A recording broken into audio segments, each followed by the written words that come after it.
of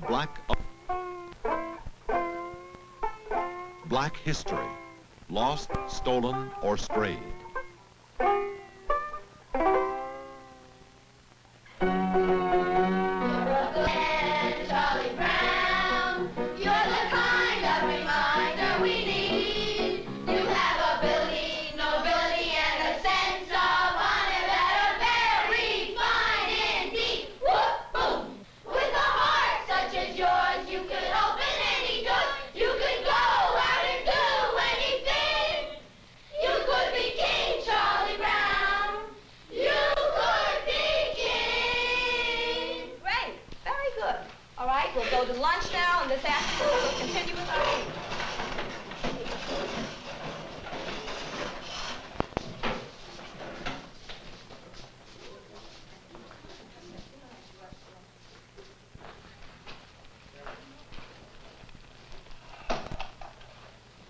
No, I could never fit in that.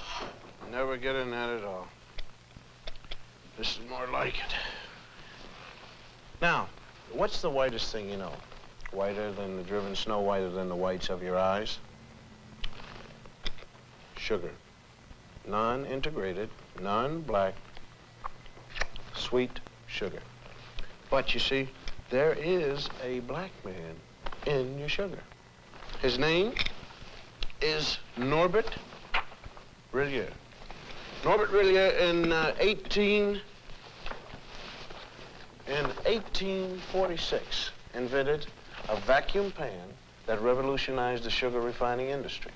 Now, you have to dig to find that fact. I mean, it's not much history, but it's still history. Now, what do you stand in? In your shoes. Now, there's just you and your shoes, isn't there? Nope. See, there's a black man standing in your Oxfords with you. Sharing your soul and your heel is a man, his name is Jan Ernst Metzelliger. And in 1863, this is a drawing by the kids, Metzelliger invented the machine that made mass-produced shoes possible. Now, you have to dig around for that fact, too. And again, it's not much history, but it's history.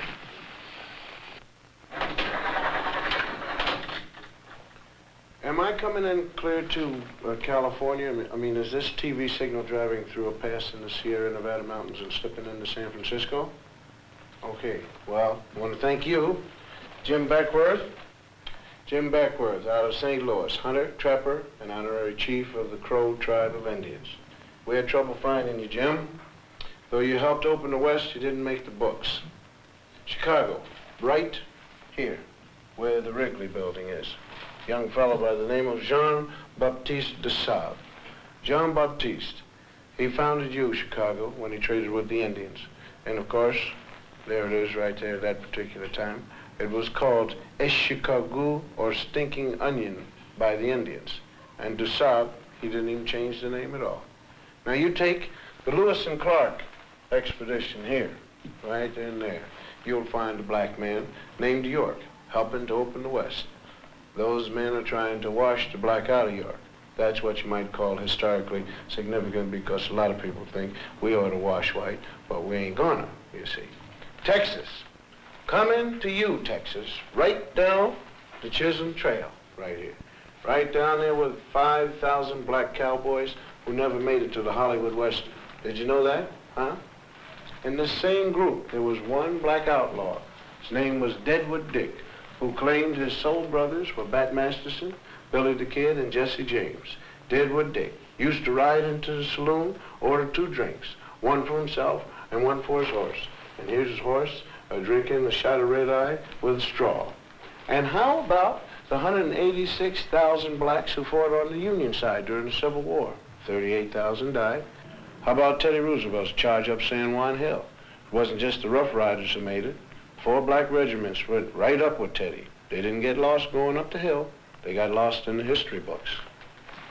How about the North Pole? Snow White? Well, the first man there was black, Matthew Henson. He spoke Eskimo. And he was Admiral Perry's navigator. And although he made it first to the pole, it never quite made it to the history books. And how about your heart? Can we get there? All right. Daniel Hale Williams first performed open heart surgery successfully. Now, this list could go on forever. Blacks who made it, blacks who made history, but who didn't get into the history text at all. And the strange thing is how little there is about us in the textbooks. Napoleon once said history is a fable agreed upon, and the fable agreed upon up to now is that American history is white on white. But sometimes we did get into the history books. All wrong. Now you take this one. The Growth of the American Republic, 1942 edition. Samuel Eliot Morrison, Henry Steele Commager. Quote, as for. This has to do with slavery. As for Sambo, Professor Morrison. Sambo, Professor Commager. As for Sambo, whose wrongs moved the abolitionists to wrath and tears, there is some reason to believe that he suffered less than any other class in the South from its peculiar institution. Peculiar institution means slavery. Although brought to America by force, the incurably optimistic Negro soon became attached to the country and devoted to his white folks. Unquote. Those lines were written by two Pulitzer Prize-winning white Northern professors.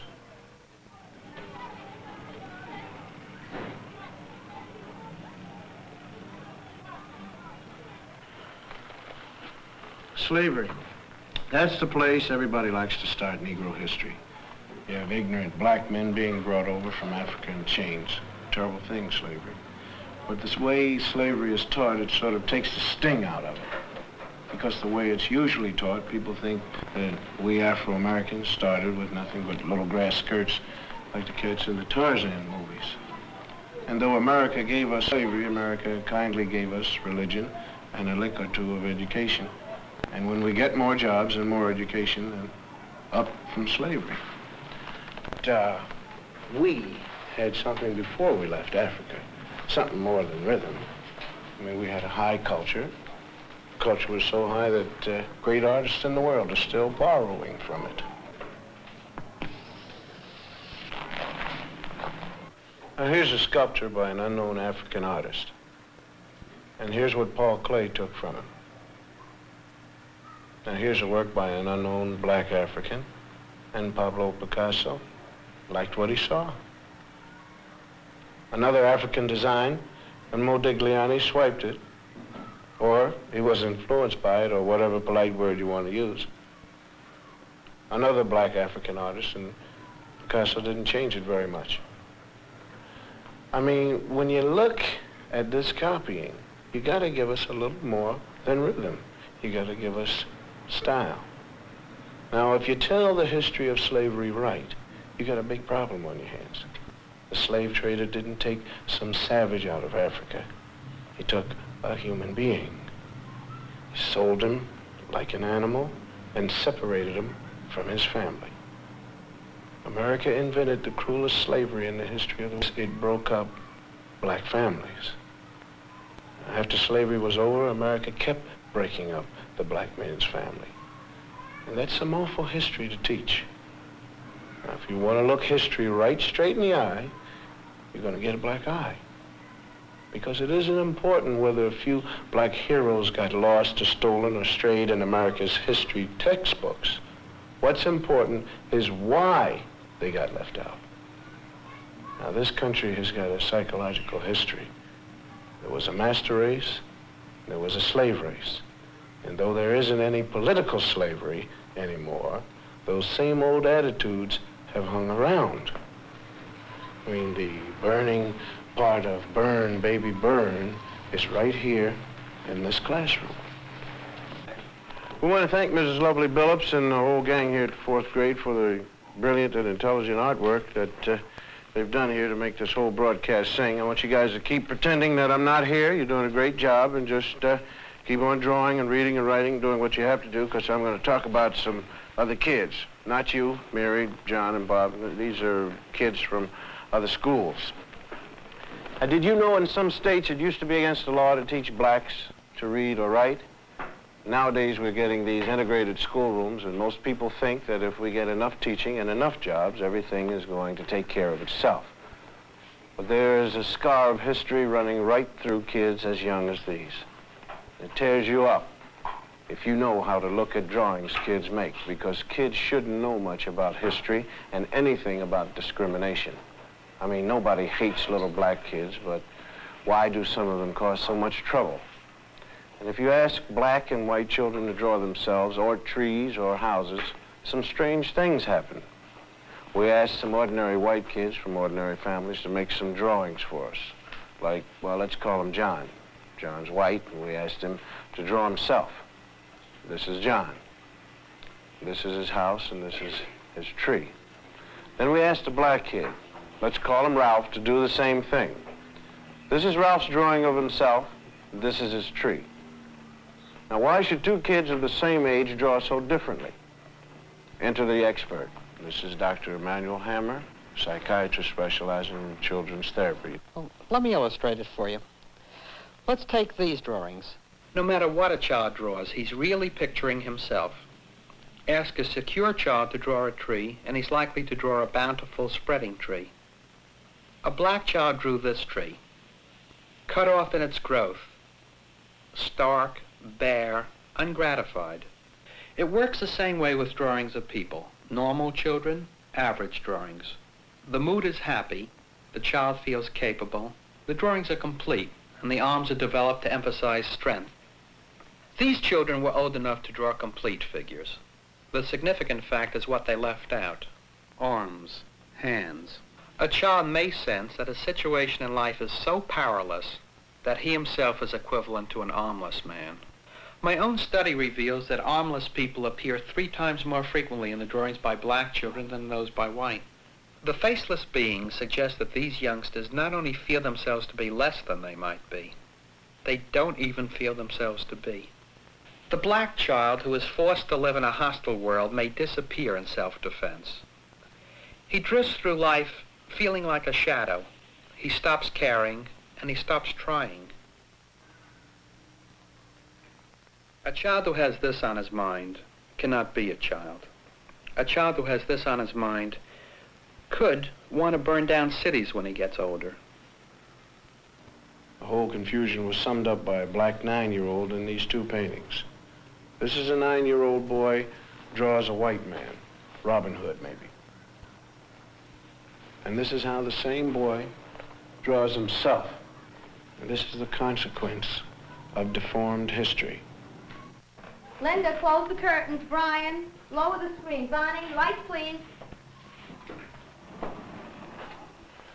In the past 50 years, 33,000 feature films have been made in the United States, and about 6,000 of them have had parts for black actors. For the most part, the black portraits have been drawn by white writers, white producers, and white directors for a white audience. Most black parts were the way white Americans wanted them to be. The black male was consistently shown as nobody, nothing. He had no qualities that could be admired by any man, or more particularly, any woman. When the sun goes down, the tide goes down, we dark gather round and they all begin to shout, hey, hey, Uncle Doug did feed the... White people didn't like to think much about them, sort of like a relative you got in a rest home. I mean, happy darkies, dancing and singing was all they wanted to hear about. Being good Christians, the whites out front liked to think the blacks out back were kind of happy.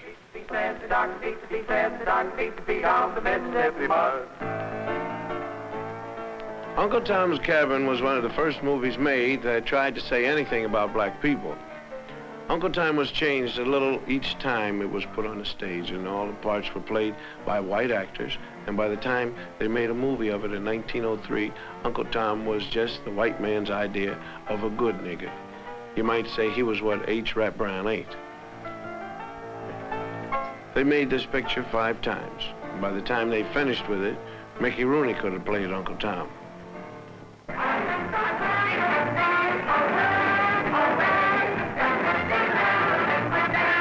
Minstrel shows started as the black man's entertainment for himself and the plantation owners. When they were filmed, though, they were done by a white cast. You figure that out. They were done as sort of a joke, and the black entertainer couldn't even get a job making fun of himself. The first really vicious anti-Negro film was called The Birth of a Nation, and it was a honey. And the second worst thing about it was that technically in 1918 it was the best movie that had ever been made. A cat named D.W. Griffith produced it, and he knew how. See? Birth of a Nation pretended to tell the story of the Civil War and what happened afterwards when the slaves were freed. White women couldn't walk on their own sidewalk, if you believe the picture.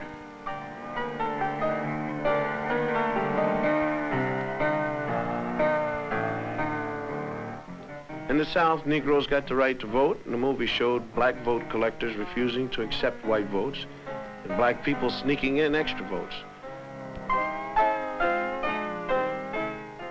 And if these black bad guys don't look very bad to you, it's probably because they were white actors wearing burnt cork. Negro legislators took over in the South, and in the film they were made to look like apes. And this was the movie version of how it looked in the Southern state legislature. They drank whiskey, they ate chicken with their hands in the State House, and they put their feet up on the table with the shoes off. And of course, they passed all sorts of crazy laws according to the film, like anybody could marry anybody they wanted to.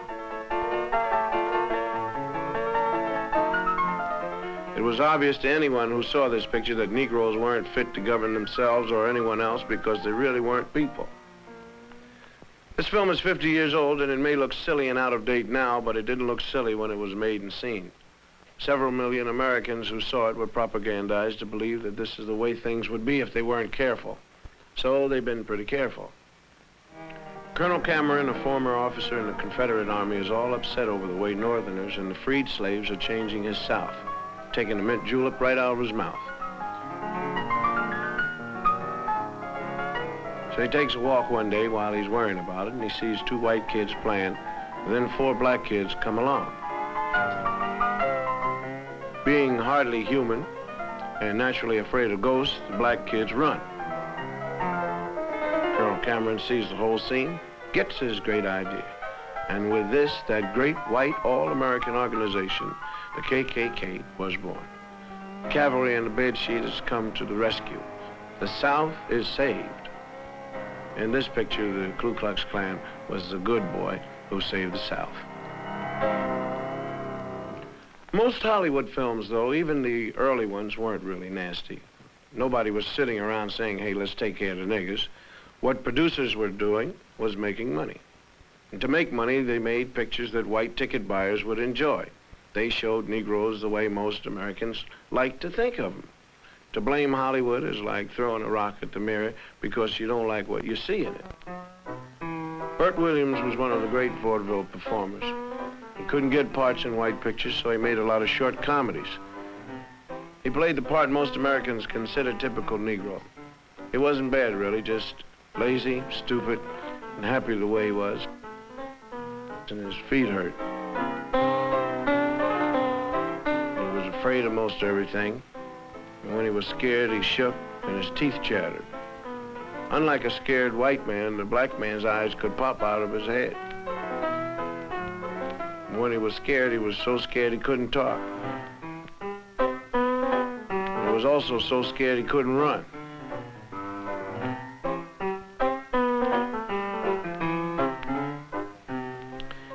Black women, on the other hand, were steady and imperturbable.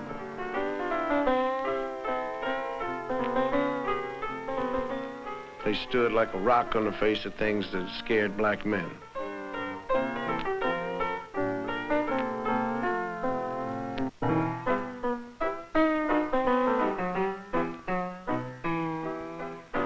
Another strange physical characteristic was when they were really very scared, the guys turned white. When you look back on these old films, the patterns come jumping out at you. The most consistent thing about them was the attack on the black man. He was never even given the privilege of being a man. He was a boy, as in, you know, here, boy. They had a lot of other great qualities besides being cowardly. For instance, they stole chickens.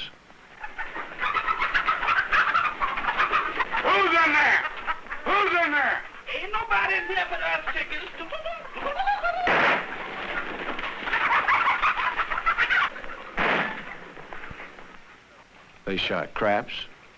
Dice, your partner talking to you now, Dice. Come on. Just hit it one more time.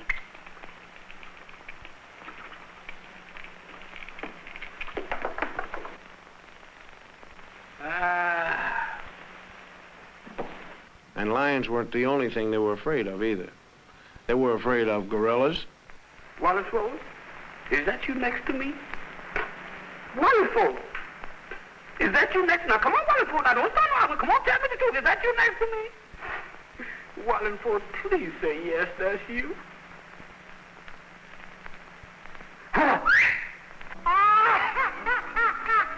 They were also afraid of ghosts and skeletons. Jeff? Is that you scratching my head? Jeff? Jeff! Now, come on, now, what are you looking at?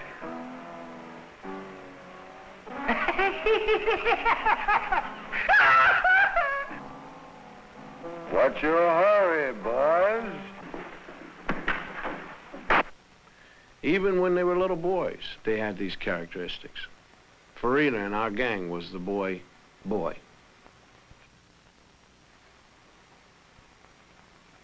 The tradition of the lazy, stupid, crap-shooting, chicken-stealing idiot was popularized by an actor named Lincoln Theodore Monroe Andrew Perry.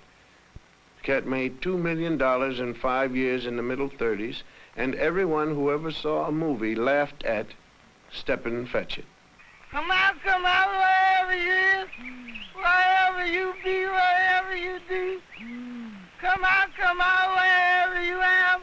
How's the government looking for you? Where you going, stranger? You scare somebody stiff like that.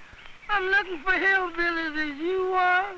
I ain't saying I am and I ain't saying I ain't. Well, that's close enough for me, because I'm tired of walking myself. The government told me I got to bring in a hillbilly, so you come go with me to Washington. I ain't a-going.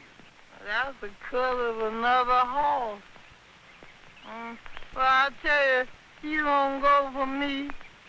We go for the Navy. No! I go for the Navy. Well, I tell you, go for the Army. No, I won't go for the Army. No, I won't go for Texas. It's too bad he was as good at it as he was. The character he played was planted in a lot of people's head, and they remember it the rest of their lives as clear as an auto accident. What's that? Are you an Indian? Yes, man, you don't know. I got Army Indian. I got 1 for the Cherokee, 2 for Seminole, and I got 4/5 Hiawatha. Wait a minute. Hiawatha was a woman. I can't help it. I got 4/5 of her. He played in movies with other actors who were as American as Mom's raspberry jello. If they accepted the stereotype, how wrong could it be? Judge Ricky, can I see you some, please? Well, I'm pretty busy. Yes, but I just want to ask if you heard about it. Hear about what? About over at my house, night before last. Oh, another baby? Yes, you sure guessed it, you heard. What's his name? Oh, we call him L.R. Elias Rigby Livingston. Oh, named him after me, did you? Yes, Elias Rigby. I told my wife Ethel, I said, honey, I know Judge sure gonna be gratified. Well, of course, yes, I appreciate the honor. Yes, sir. I suppose a compliment, and I ought to do something for you. Yes, sir, that's what I thought. You come over to my place tomorrow, and I'll give you a job. Job? Raking leaves. I asked him for wait. All-American little Shirley Temple played a lot of parts that involved her with black actors. She was always real nice to them. Oh, James Henry, you always do it wrong. This is an imitation Step and Fetch It named Willie Best with Shirley. Come on, Miss Virgie. I just won't budge. I'll show them I'm not The cute little white girl was brave and strong in the face of danger. And the big black man was stupid and cowardly. What are you afraid of them for? Oh, honey, child, them Yankees is mighty powerful. They can even change the weather. Yes? Whenever they come around, I never know whether it's winter or summer. I'm shivering and sweating at the same time. James Henry, serve these cookies to Master Harold and wipe his chin. Yes, ma'am, Miss Bird. She was good to them, and they were good to her. Sort of a master and pet relationship. How would you like to see Uncle Billy dance? Oh! All right, James Henry, let's get going, son.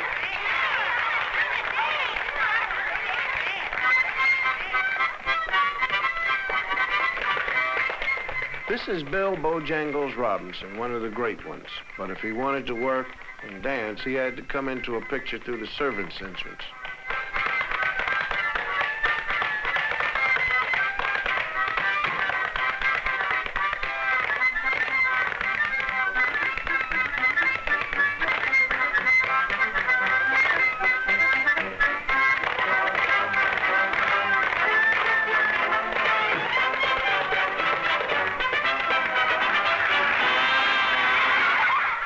Shirley was good to children, too.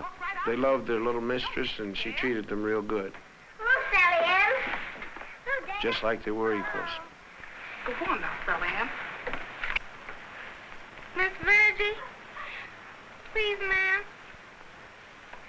We all done come here to wish him many happy Return. That's it. Many happy returns of the day. And we all done made you a darling. Here it is. Miss Virgie, there was more I had to say, but Emmy, I forgot it. Don't you worry.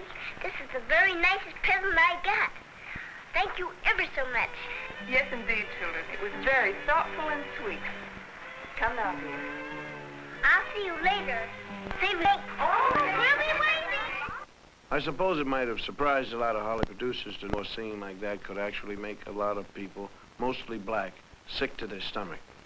The newsreels that were shown along with feature films knew a good thing when they saw one. Cats in their place.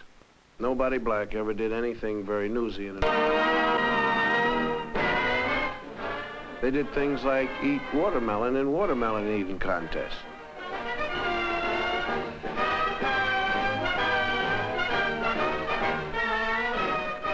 Then another favorite for the newsreel cameraman was to film people throwing things at them. Good sport. Some college football publicity man decided this was a good idea. And there were a lot of very funny golf pictures. If you weren't black, they were funny, I guess.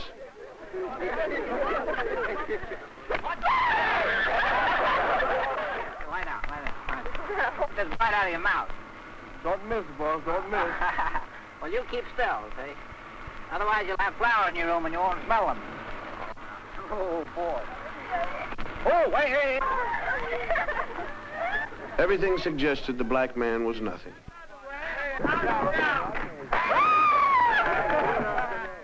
Hollywood adopted a sort of British attitude toward black natives of other countries. They were always sneaking around the bushes, you know, carrying stuff on their head. White men weren't supposed to get caught sweating.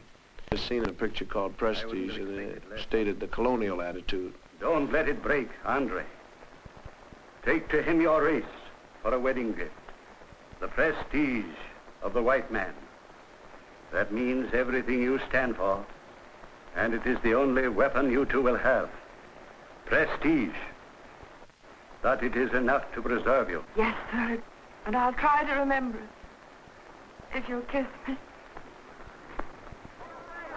Even though most non-white natives of any place were savages in films, it often pleased white producers to endow a few chosen blacks with the virtue of great loyalty to him, the white man. Here's one defending Anne Harding to the death. There was always one loyal and true black man who would do anything for his master. Some of them were wonderful people. You know, if you really get a good one.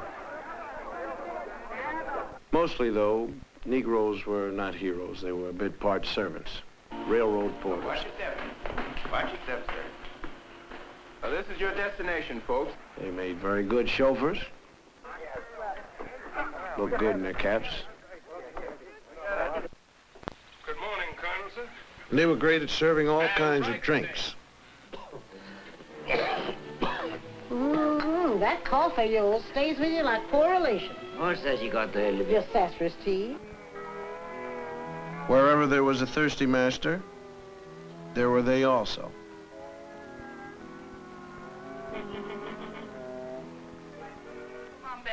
They played Aunt Jemima.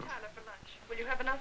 I don't know if I can stretch one small chicken, but as long as the water's running, we'll have soup enough. Lottie, will you take Kay upstairs and wash all that goo off her face and give her a good... And one question they never answered. When the Negro woman was taking care of the white woman's kids, who was taking care of hers?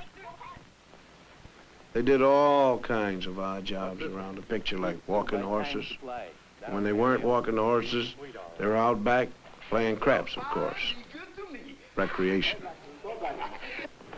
They met people at the station for their masters. Is you folks, We've come all the way from Ireland. Mr. Milford's expecting us. Mr. Milford. Yes'm, you is which I'm looking for. I'm Mr. Milford's boy. His boy, you say? Yes, sir. Murphy's the name, sir. Did you say Murphy? Yes, Mrs. Murphy. They calls me Walking Murphy. Walking Murphy? Yes, sir. Most of us Murphys down here just sit. I walk. They make wonderful servants, all kinds in pictures. Dumb but loyal. Yeah. John, isn't it a beautiful night? I just love parties, don't you? I beg your pardon? Thank you kindly. Yes? Hello? Oh, this is the Berrigan residence.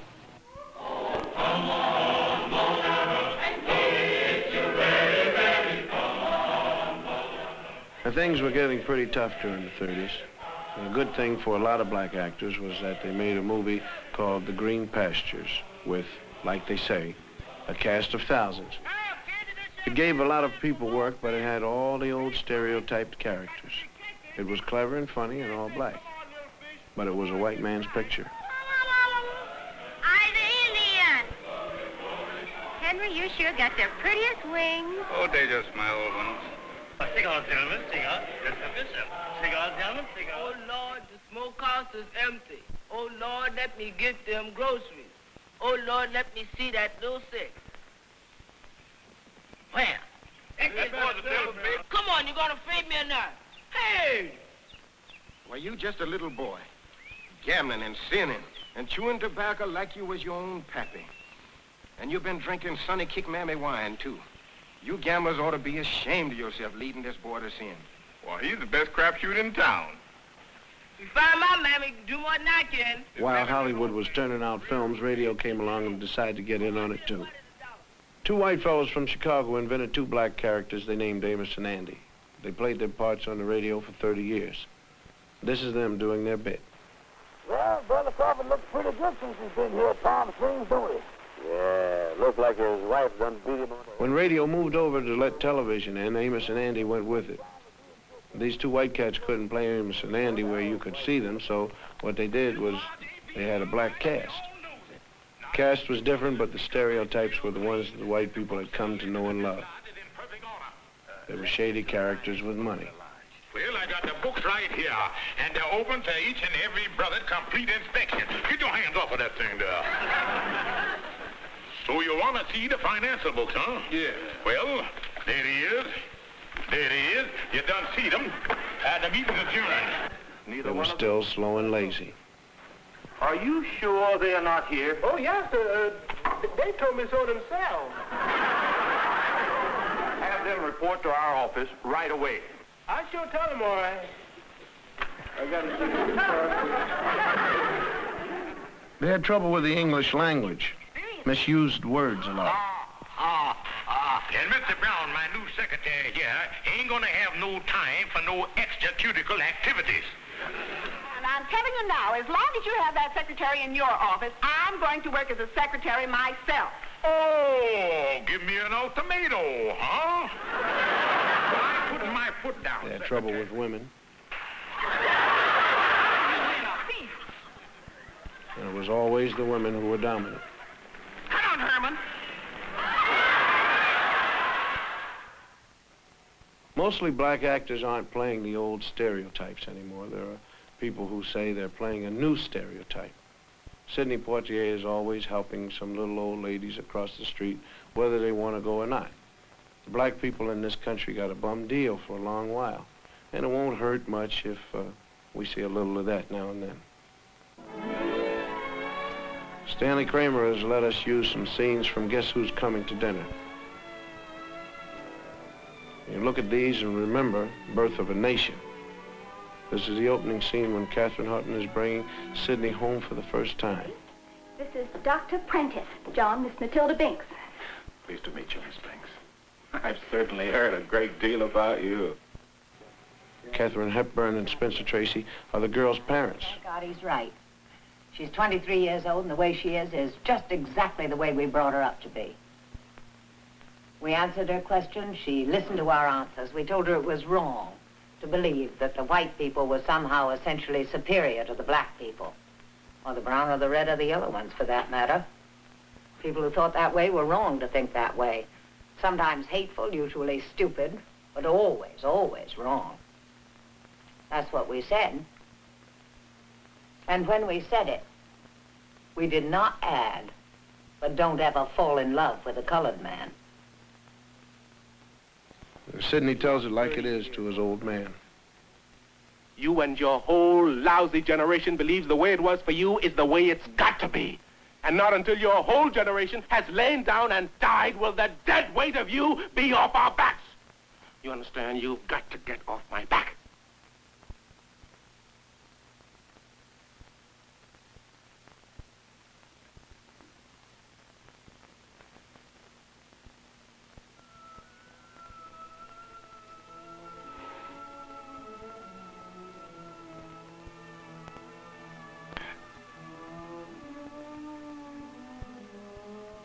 Dad,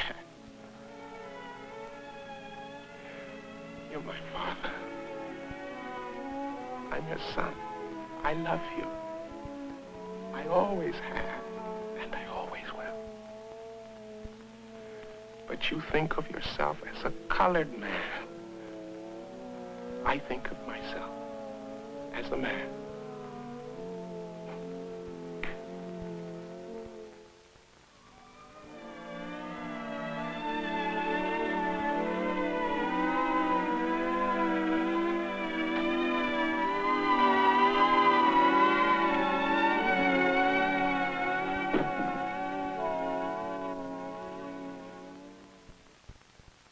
By the time the world of movies and the world of education get into the streets of black America, some strange things happen. Because what history and the movies have told the black man is that he's nobody unless he joins the white world. The white world only comes into the black ghetto by messenger. The message used to read, black is nothing, white is beautiful. For this reason, a lot of black people have spent their lives trying to be white. For instance, hair. Some people still call straight hair good hair because it looks like white hair. Kinky hair is bad hair. The man on the right is having his hair cut naturally. The man on the left is having a process. What the barber is doing is applying harsh chemicals to his head so he'll have straight hair like all those movie stars have. It's a painful, long job that costs about $6 and has to be looked after every couple of weeks. These days, many young black men find the whole process demeaning.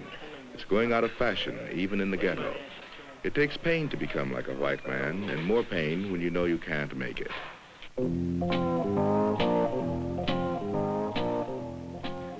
For a while, it seemed to the black community that the way to escape was to get as rich as possible and look as white as possible. And as affluence came to some black people, all the lessons of history and all the lessons of the movie seemed to be succeed on the white man's terms. So, the middle-class Negro took the white man's dreams and tried to make them his. Today, many middle-class Negroes have the education and the money to provide themselves with all the white man's dreams but one, universal social acceptability. He has not yet been able to join in any normal or casual way the white man's affluent society, so he has his own. The white man's attitudes still exclude the black man and the black woman. There's a fallacy in this country that says that any man by his merits can make it. That is not true. Do not believe that. It is not true. Because any man in this society cannot make it. That's where the whole fallacy is. Well, I think we the all know white that. man That's keeps what we're all saying to you, about. if you just stop being black, if you just stop shooting your people on Saturday night, if you just stop talking Negro dialect, if you clean yourself up, get yourself a job, you're going to make it in this society. It's not true. I know for myself I have a master's degree in social work, and I know that people won't accept me. And I was an honor student, and I know I can make it. They won't accept me. They don't discriminate against me because I'm a Christian. They're discriminating against me because I'm black. The message down here is coming in stronger. It's be yourself, be black. The new generation of black young Americans is asserting itself in a new and possibly disturbing way. Many black Americans are giving up on American society. If you can't wash white, even if you have the money, if you can't wash white because you are basically black, what you do is react, sometimes radically. Here is a measure of the reaction to white is beautiful. This is a storefront school in Philadelphia. The children are being given a black preparation before they enter the city's schools. They're not especially gifted children, they're just from the neighborhood. One black man named John Churchville put it all in finance. Right? You understand that? Yes. All right. A number is a concept of quantity or an amount. That is wrong. No! No! A number is a concept of quantity or an amount. That is dead wrong. He's not only teaching new math to children whose ages range from 17 months to 5 years, he's decided to give them the emotional armor they need to protect themselves against the education they're sure to receive when they start kindergarten. Anybody tells you something wrong, are you going to do it? No!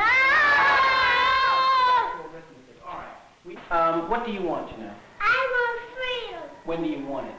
I want my freedom now. No, you have to wait till next week, Janelle. You can't have it now. How can you wait till next week? Yes. Okay. Sit down. All right, young man, stand up. When do you want your freedom, young man? I want freedom now. You can wait till next week, though, can't you? No. Michael, you just have to wait till next week. You can't have it now. Are you willing to wait till next week? No. Suppose I said that you have to wait till next week. Now, you're going to wait till next week, aren't you? No. How are you going to get your freedom? I will use any means necessary to get my freedom. Any means necessary? Yes. You know, all right, sit down. Young man, what is your name? My name is Eric Houston. Levante.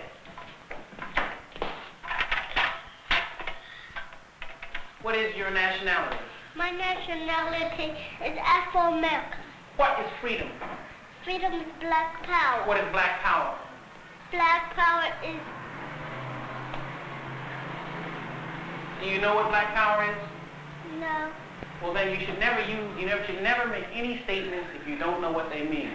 I'm sorry, I don't know. All right. How old are you, young man? I am 4 years old. You're not 4, Eric. Now, you tell me your right age. How old are you? How old are you? I am 4 years old. Are you sure you're 4? Yes. You're going to let me turn you around and tell you you're some other age? You're 6 years old, Eric. No. I can't hear you, Eric. No! Are you being frightened by me? No! I'm the teacher. I said you're 6.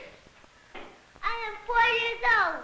All right, then. You stand up for it, then. You shouldn't be weak. You stand up and say it. You ought to scream it in my face if I try to tell you different, right? Yes. Have a seat. Stand up, young man. Are you a Negro, Travis? No. Are you a flunky, Travis? No. What are you? I am black and beautiful. And what else are you? Are you a boy? No. What are you? I'm a man. What kind of man? Black and beautiful man. Or what kind? Are you an old man or a young man? Young man. Very good. Very good. Are you going to let somebody just make you a boy? No. All right. Suppose I tell you something wrong, Travis. Are you going to do it? Yes. You're going to do something if I tell you when it's wrong? No. Have a seat, young man. Eric, you're going to be reasonable, aren't you? No. Come here. Here you are, fine young man, right? Yeah. Are you going to be scared of me? No. Are you going to be scared of some president of the United States? No. Some mayor? No. Some policeman? No. All right. You're a Negro. Yes! You're a Negro, Eric. No. Somebody pass me my stick. I said you're a Negro, boy. No. You're getting mighty soft. You're a Negro. No. Very good. All right, sit down. You, young man, you come here.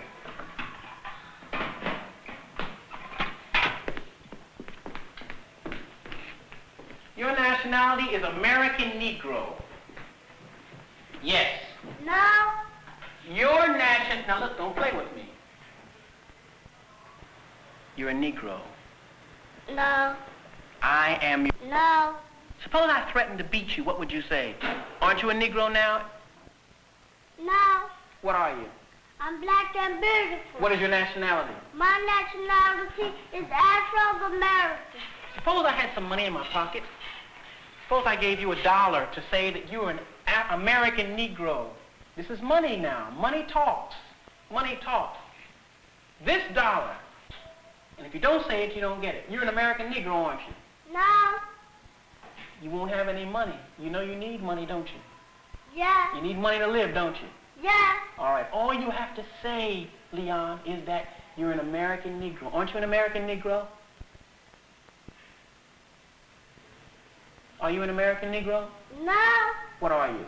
I'm black and beautiful. What's your nationality? My nationality is Afro-American. Very good, man. Keep it up. Go sit down. You had to think about that a minute, didn't you? Yeah. All right. All right, everybody.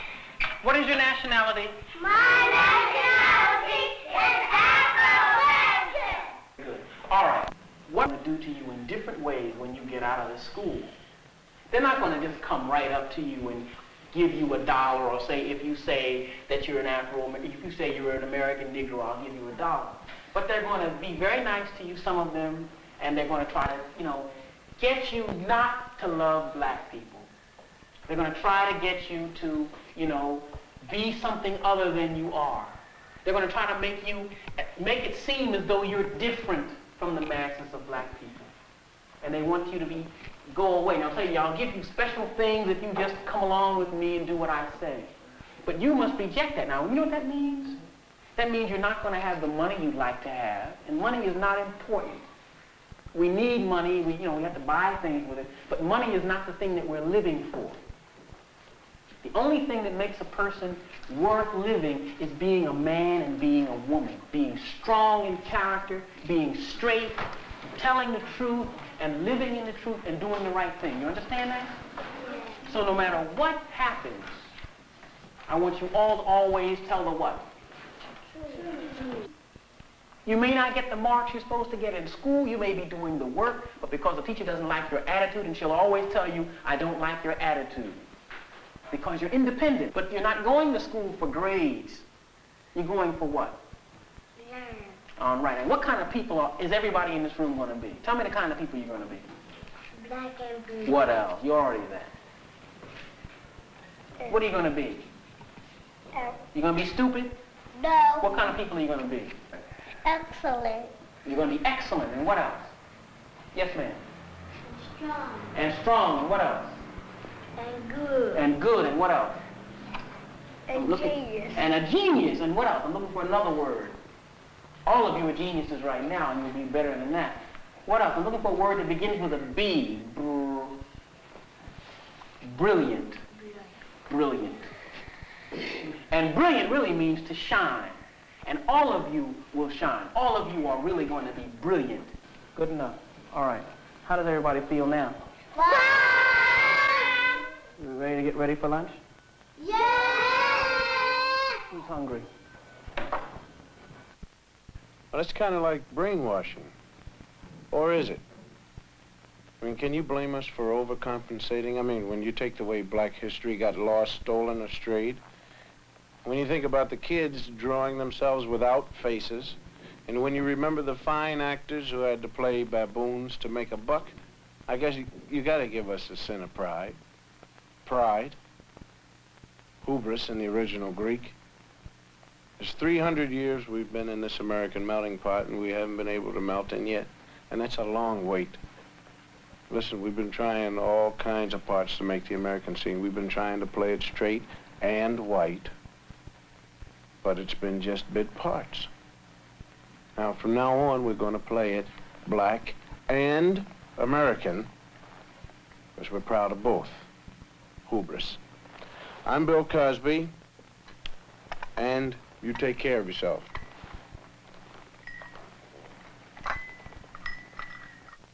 All right. What is a set? A set is a collection of objects. What is a subset?